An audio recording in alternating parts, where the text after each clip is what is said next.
Hello, everyone. Welcome. I'm Miriam, and I will be doing timekeeping for this session. And also, if anyone has questions, well, it's a build session, so you might also be able to walk around after you did your presentation. Sure. Yeah. But if there's any questions just after the first part, then let me know, and I'll be walking around. So, Behnish, go ahead. Thank you, guys. Okay.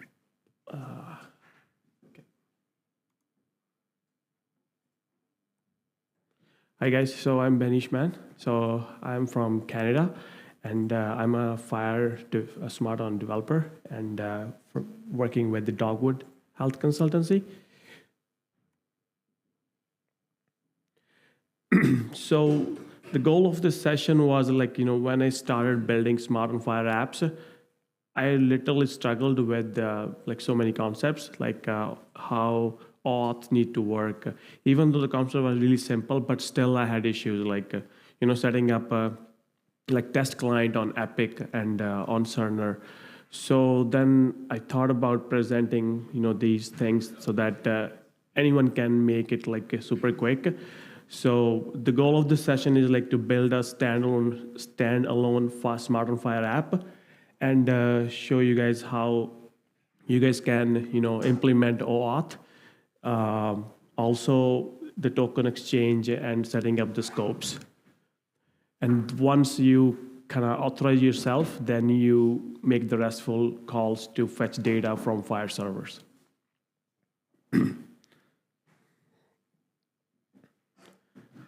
So this is typically the flow of how the calls are being made and how you fetch data from. So what do you basically do? You can launch a smart on FHIR app from an EHR, but also as a standalone app too.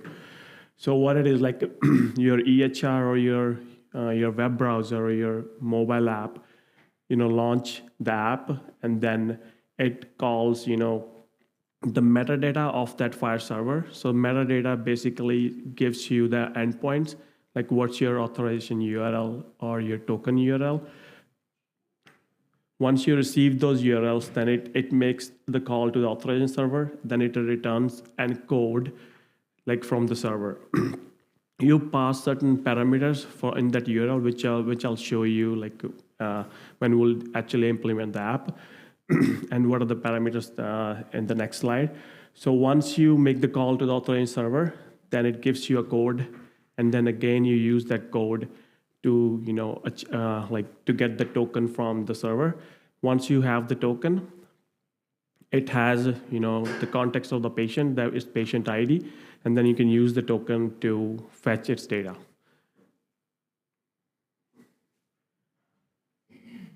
So this is the OAuth 2.0 workflow. You first launch it, then you make the call authorization request to the FHIR server, and then it gives you a code, and then again you make the token request, which exchange. And once you receive the token, you also get a patient identifier, which you use to make the call to server to fetch its data, the patient data. It depends on the servers and the scopes that you are passing in the call. If your server allows, then you can fetch patients' observations and other resource also. When it comes to Epic, it's a really restricted server. They don't usually give access to write different resources. Whatever you they have kind of restricted some patients and to kind of read and write certain things. I never really had any luck writing resources to Epic. Mostly it's just fetching and seeing the data. But I did try with Cerner, and they have different types of accounts that you can use to write the data also. So when you make the call, this is the meta state, the XML you get it. Mostly the endpoints are some URL, then FHIR/metadata. This is the capability statement that you get it. So these are the endpoints at here. So FHIR R4, that's your standard endpoint, and then this is the URL for your authorization and retrieving the token. So these are the parameters you actually start your request with. Like first is response type. That means you're requesting the code. And the client ID is basically provided by your vendor. And redirect URI is the URL where you want the the application where you want the application to come back. That would be the URL of your application that you're running. And the scopes are like you can read the patient, you can write the data. And state is something you can create a state in your like a random like GUID maybe, and you save the state in your session. So this is the variable.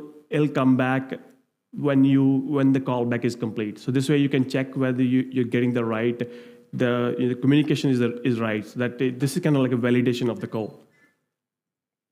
And launch is when you are launching a Smart on FHIR app from FHIR. Once you have the access code, then you get the code and you again make the call as a grant type token. This is where you receive your token. And the client ID and redirect URI and state are basically the same. So these are the modules that you have to install when you are building a Smart on FHIR app in Python.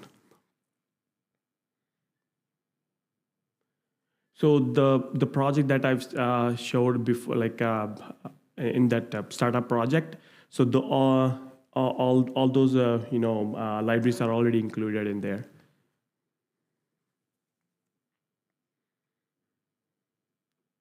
So FHIR is the library that I'm using it to fetch data, to write the different resources. It's a really lightweight library for FHIR data manipulation, and it's built on top of a FHIR data model designed for ease of use, and it's compatible with the R3, R4, and the previous versions too.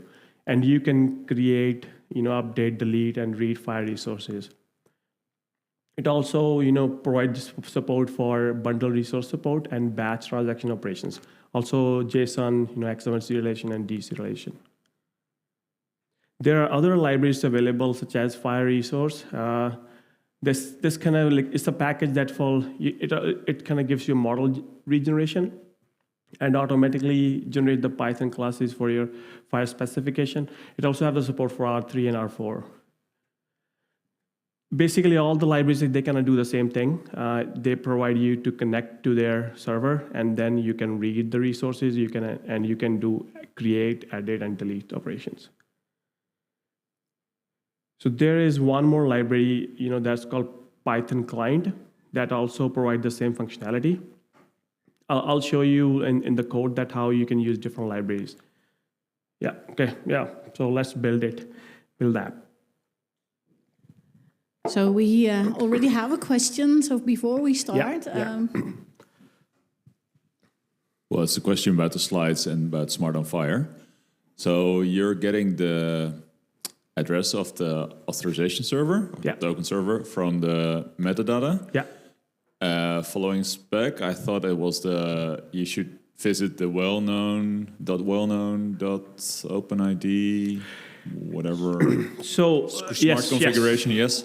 So why it tends to, some FHIR servers do both and some do just one of them. And so like the first, I recently had this issue. One of the FHIR libraries called FHIR client, they're using that that URL in there. So they fetch the well-known. Yes, the well-known. Okay. But what I shall, that library using that link to fetch the data. But some other library they're just using the metadata. I'll show you in action this thing, that how it's kind of fetching this thing. It is not defined what we are supposed to use, right? Yeah. So what I did is Yesterday they told us developed the furthest, and this was that the well-known was further developed, and the other one was more deprecated or. If you install a recent version of your Smart on FHIR, like Happy FHIR server, so we recently used the newer server for one of our application, and we made it a secure server. Let me just show you 1 second. So they are using the well-known configuration. Okay, yeah. So see this one. So this is like a FHIR server for one of our application. Could you zoom in a bit, because it's not readable on this end? Oh yeah, hold on. Yeah, it's pretty. There you go. Yeah. So see, this is our server that we implemented it like and made it secure. So we're using the OpenID.wellknown. So that once you click on this one, it gives you further like a JSON, and then you can get your endpoints from here too.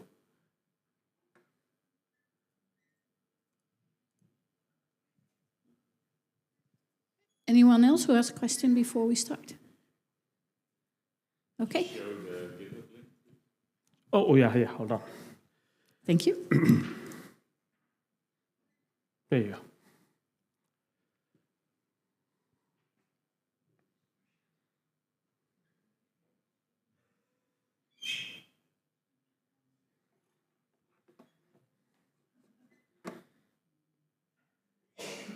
So I'll show you guys how to connect to Epic and to my own secure FHIR server, also to an open end server too. So I know that there are quite a few free non-secure open servers like Smart on FHIR, like Happy FHIR server, which you can use to create. You can test your create, edit, and delete. Because Epic and Cerner, they're really hard to set up. Like sometime, Cerner is the one actually we had like issue. We had to contact their support to create a sample account. Epic, you can create it. It's easy, but it doesn't give you the option to create, play with those, create, edit, and delete, and many other operations. So it's always good to kind of do stuff on the public server, and then you can do as much as things like operations you want to. But they are kind of a little bit unreliable. Sometimes they crash because there are so many people using it. But if you know a little bit about how to set it up, you can set up your own public server in just 10 minutes using Docker. So that's why I created a server for this presentation. It's just on this IP address. So right now it's blank. Yeah. So once you download the project, let me just show you.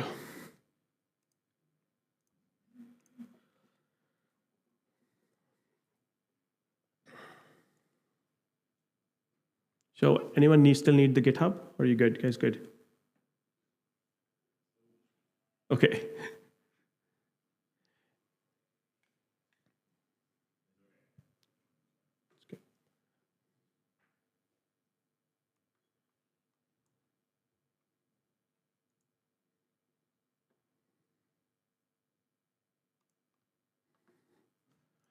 Okay. So let me know when to start. You guys good? Okay. Yeah. Okay. So you can. So could you zoom in again quite a bit, because it's not really readable at the back. Yeah, let me see how can I do that here. So maybe still a little bit more. No, I haven't changed it. Okay, where is that thingy?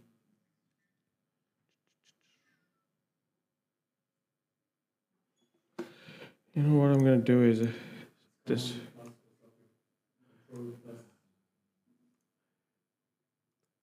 Better? Control plus? Okay. Nice. Hold on.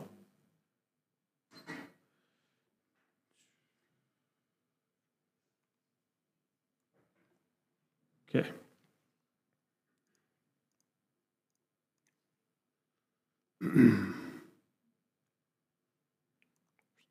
Okay. So let me know when you guys can run the application. It should just run without any issue. Yeah. So once you run it,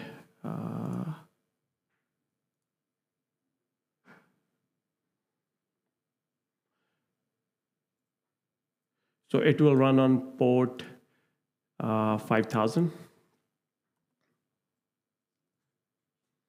Yeah, so you guys should see this. You might have to install some packages in there. If you're using Mac, it's I think pip3 install the packages that we have at top of our this using statement, like Flask and Python py clients.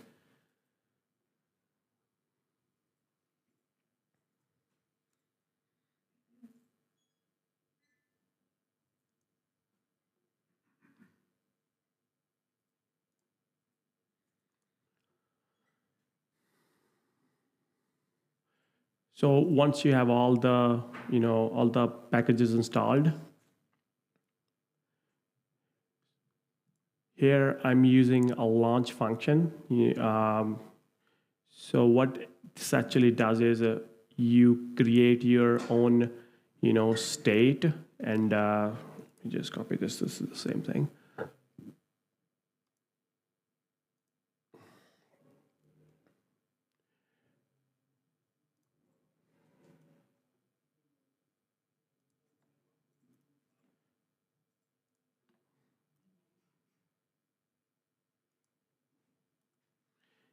Yeah, so this, what it does is it creates your, like the launch URL that's needed, like for Epic. These are the different parameters that you can use to kind of create your launch URL.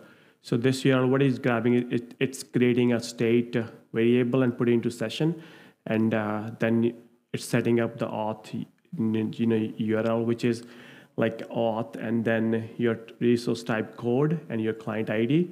You can get your client ID for Epic if you just want to test it from this URL. It's here, FHIR Epic. You log into Epic on FHIR, and I have an account here. So build apps. You can create like many apps here. So see, these are the ones I'm using, like PA, patient app. So this is the client ID I'm using because it's a non-production. So you can grab your client ID from here. They automatically generate a client ID for you.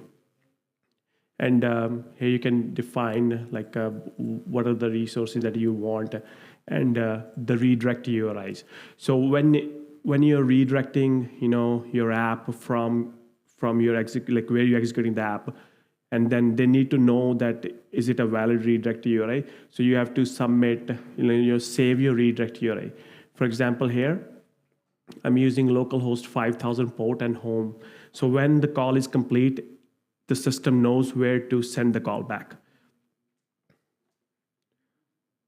And here you also can get like the sample patients too. Yeah, so they have different like like resources which we can use it.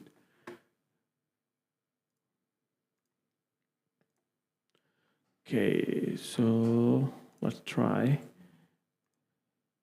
5000. Let's refresh it. Epic launch.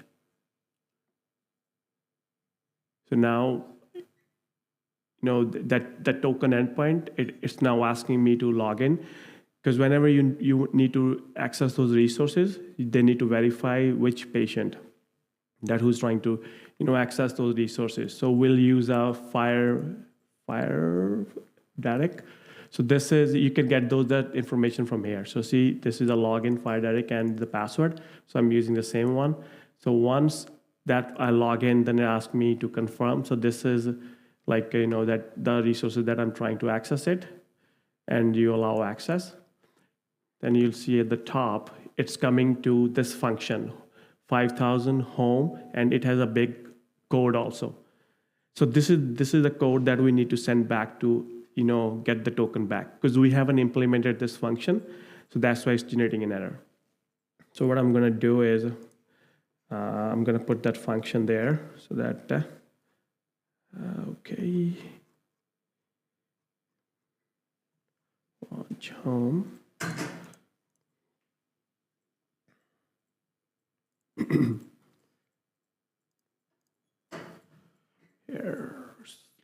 to session, patient 2, yeah, here. So I'm gonna change this one to this, and here.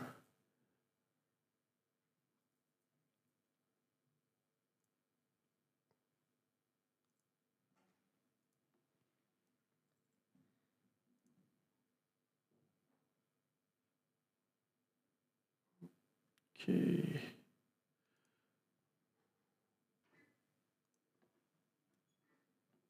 Yeah. So now we just added the function which is handling that, that code. So now even if we refresh that page here, if we just refresh it. So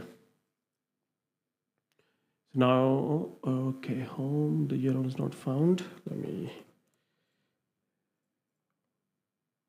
wait, I found it. Okay, I'll check the endpoint.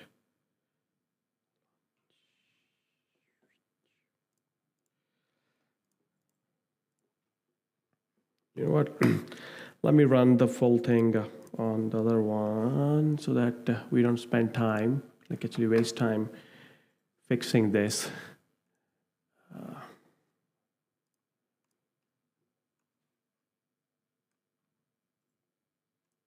Here, okay, let's run this. This is a working thing.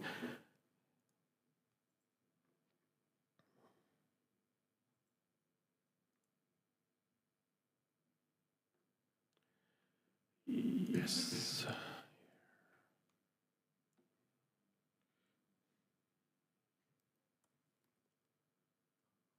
Yeah, this is the one.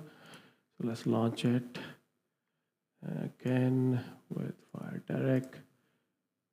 Then continue and allow access.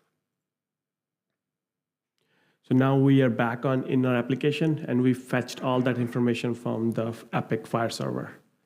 So you can see its email and other information. This is coming from the server. Because we really can't do much with the Epic, so we can just reset the sessions variable that we set it up, and I'm going to use one of my secure server that has more data and more, like we have like full permissions. So this is like, it's the same thing. Like now I'm redirected to so this is one of my vendor account, which has access to so many patients. So I can just sign in.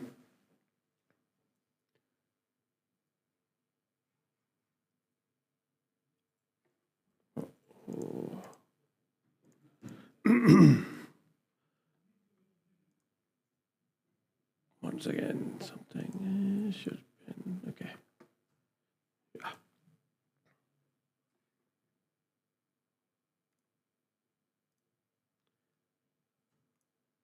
So now this provider has access to this.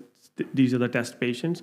You can create new patients and you can edit them. So it loads the data from the server. Let's break this a breakpoint. 1 second. Okay, there you go. Yeah, so you see now you can edit the patients, you can create new patients also. So if you go back and you can search the patient based on their name too. Yeah, so you can view their observations and other resources like goals. You can create them, or you can edit them, or you can delete also. So because we have all the permissions, so that we can perform any operation here. The library that I'm using, it also gives you so many functions that if you just open up, if you Google like Python FHIR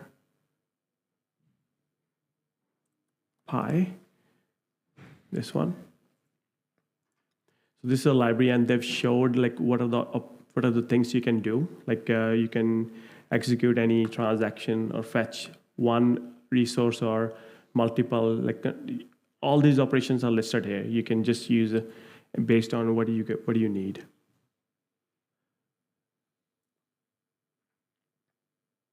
I'll commit the actual project, the one I showed you at the beginning, the GitHub, and you guys can just install it and try to play with it.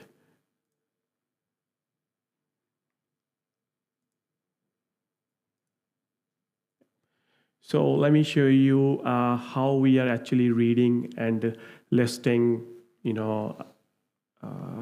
like the patients. Where is the thing? Hold on.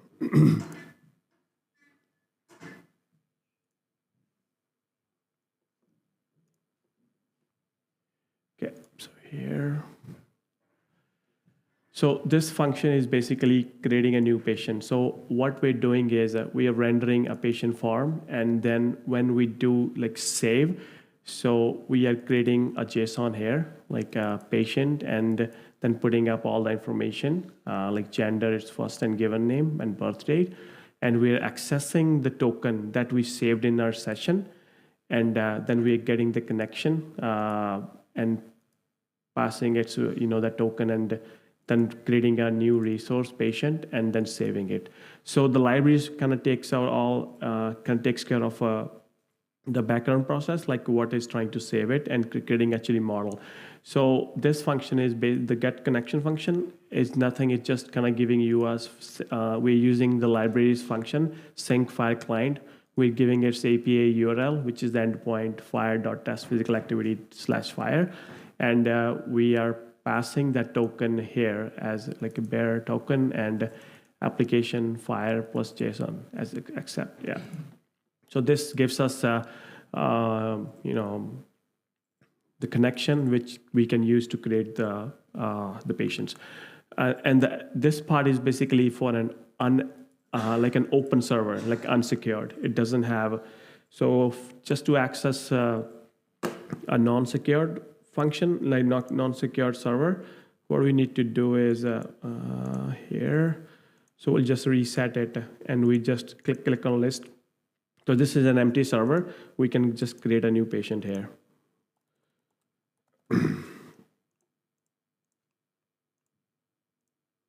Yeah.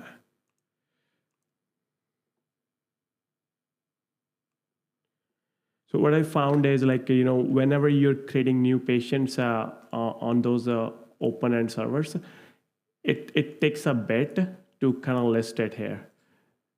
I don't know why. It's just like they kind of cache the URLs, and it just takes a little bit of time. But we can see like from the postman, one second.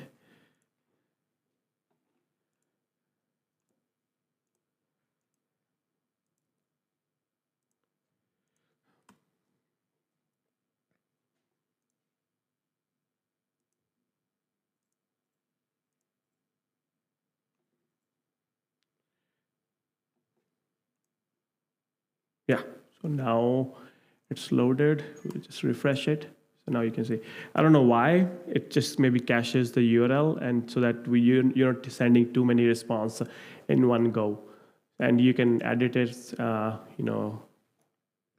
edit this also. Yeah, so now once you have so then it's a little bit much faster. So this is like an open-end server, which we're using because we reset the auth here. So anyone able to run the project, like the sample project? No? I didn't know there was a problem connecting to Epic. Oh, okay. So give me one sec. So what I'll do is, give me one sec.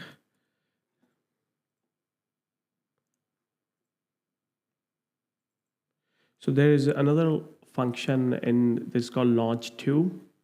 So you need to copy the code from launch2, and there's a function launch2.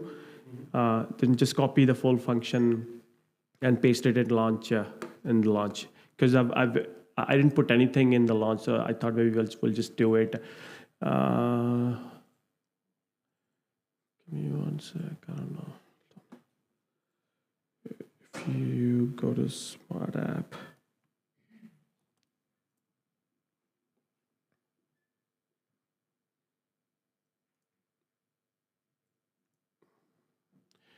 Yeah, so here, this is the one.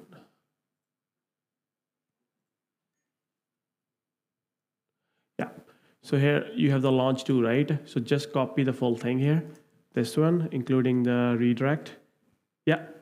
Maybe you didn't commit all stuff because the complete stuff because the launch two function is empty as well.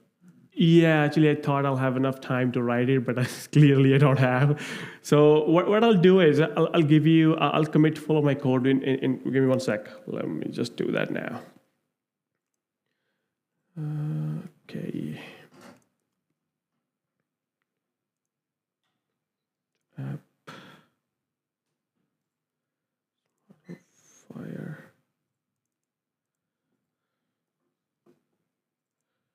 Okay, one more second and I'll.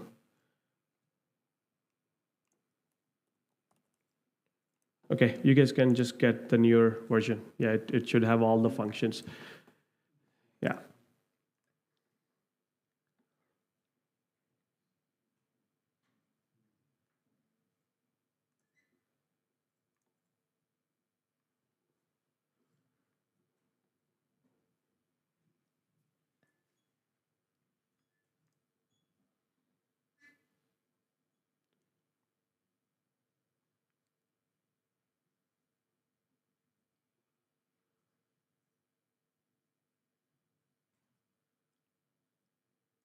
Let me know if you're still not able to, then we can figure it out.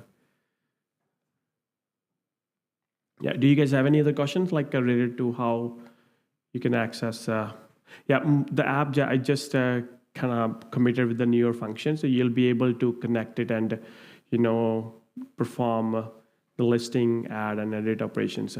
And you can implement any other logic that based on like what do you guys need, right? Mostly, like I've built Smart on FHIR apps in Flutter, .NET using FHIR library. They have a SDK like in .NET that you can use to build same smart. We can build basically the same thing in .NET too. All you just need to know how to use your authorization server. Once you have the token, you can make any call. Yeah.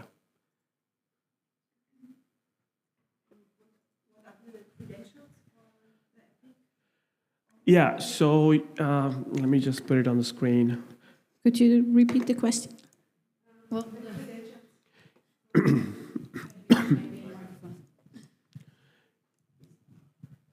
I just missed the credentials for the Epic authentication.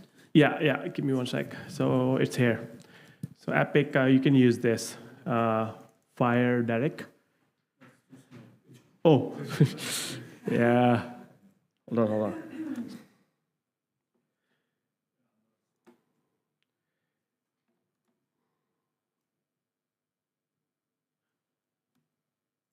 Oh, what happened here?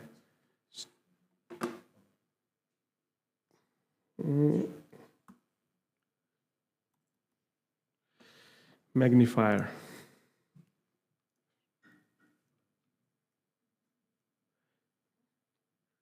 That's the one, yeah. So it's FHIR Direct, Epic 1. Yeah.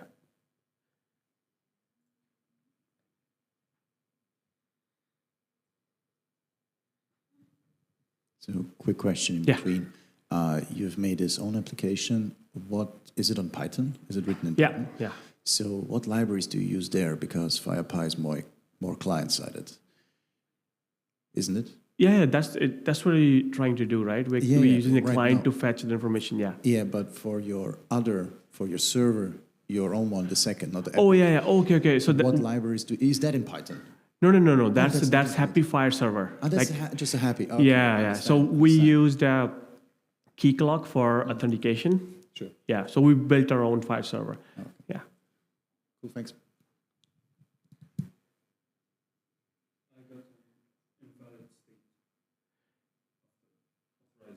Maybe look, when you reset, so we had an extra logic implemented here that, let me show you.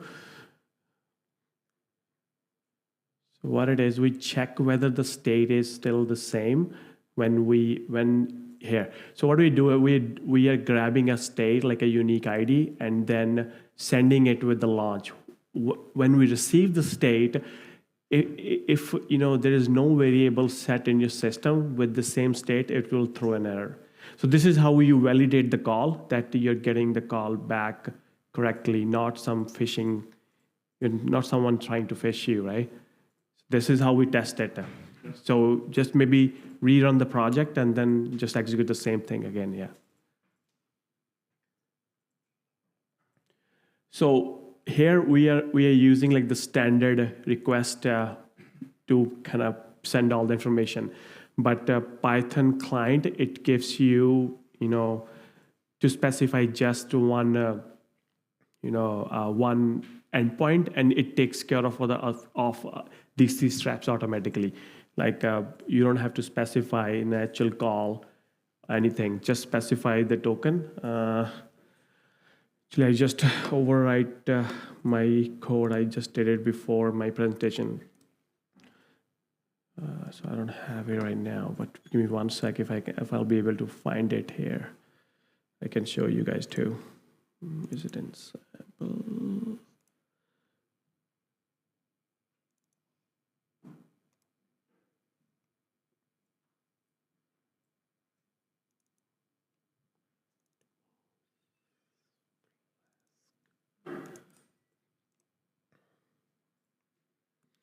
Yeah, so this is the sample code for, this one doesn't even work.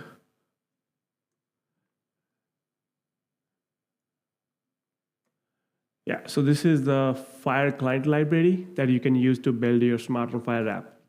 So this is something similar to FHIR Py library, but in Python there are like 3-4 libraries available which you can use to create your own app. So here we don't have to specify any other things except Could you zoom in again a bit? Yeah, I don't know. It's just not allowing here. Hold on. That's for adding a new one. Just no, I'm trying it, but it's just not doing it. 1 second. Okay, hold on.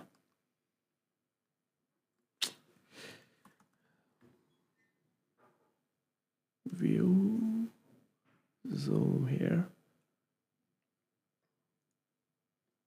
control numlock.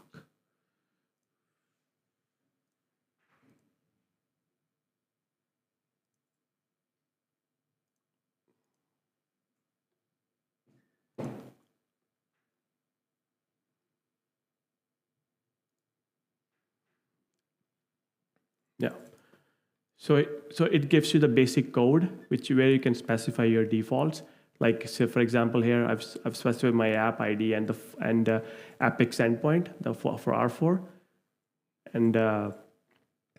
and they kind of takes care of everything for you. Like you don't have to make separate calls for getting the authorization code and also the token, and they give you an object of one object called smart. With that object, where you specify your connection details, like here, for example here. So I'm getting the connection, and you can make all the calls with that smart object. You can name anything, it's up to you. Most of the libraries, they give you sample code, and the common errors that you get when you're making these apps, like when there's a mismatch between your redirect URIs, you need to make sure that you have your redirect URIs specified when you're registering the app. Let me show you one more thing, how it looks like on my end. Like I showed you in Epic, where you specified your hold on. So this is the key clock administrator, like for our secure server. So we have a client or realm here, and the clients here. So this is the client that I'm using, and here we need to specify the callback URL. So for my server, I'm using this callback, the application instead on 5000 port and the callback function. So if I open Visual Studio code here, so it will be a callback function here. That's the callback where we are getting the authorization code. Yep. Do you guys have any other questions?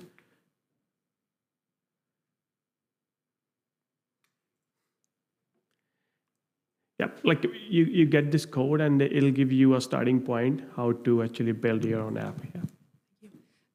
One question. The key cloak is only for the authentication of the clients. Yeah. Of the client. And the users are defined with a scope in Epics, right? No, so Epic has its own application that's called MyChart. Yeah. That's where they have the control over it. So the key clock for that I'm showing is for my server that we are using to authenticate. So this is how it basically works. Like it's the way we implement it. Like we have all the users here. We are using where's, for example, provider, this one, right? So this is the user I was using, like provider. So we are attaching that because there's a resource for this provider in our FHIR server. Mm-hmm. So here we're specifying this is the resource. So number 2. And if I use Postman, like I can probably show you how to fetch. This is the one here. Yeah, I'm just kind of writing it here. Like this is our secure server. So we can do like practitioner, hold on. So we grab the practitioner ID from the server here. So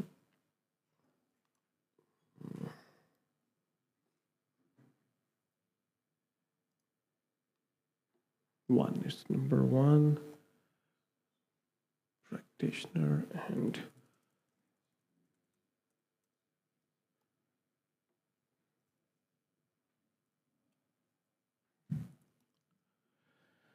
yeah, so see, I'm sending the username, the one we're using it, and if I send it, so it authenticate with this user and it will give you the resource. So it's number 1, and you can see the email address.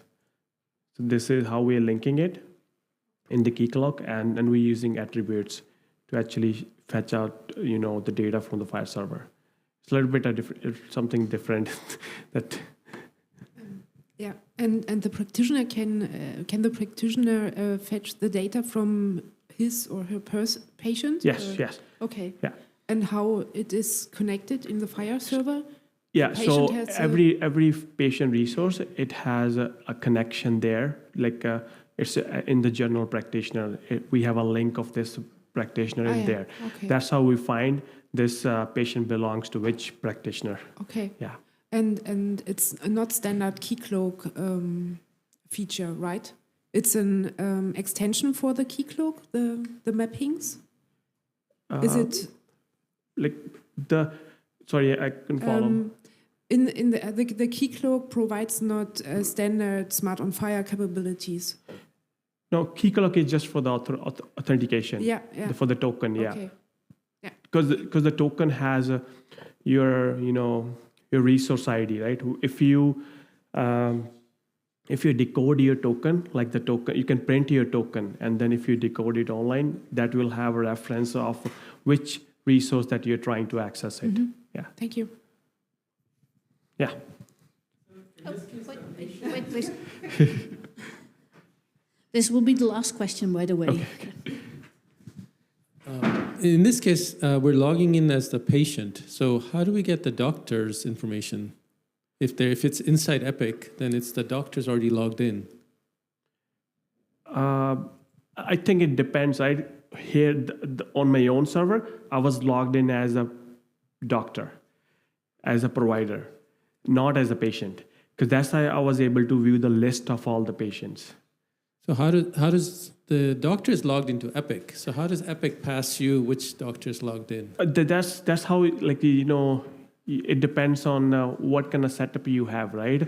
So if your hospital is using Epic EHR, they might give you some login which kind of give you the provider permissions. So if you log into your, you know, they might have some different portal, but MyChart is basically for patients only. They might have different endpoint, or maybe same endpoint, but I never tried as a doctor, like as a practitioner. But that's something I should look into. Okay, thank you, Behnish. Thank you. Hope you have a good rest of your day. Thank you, guys.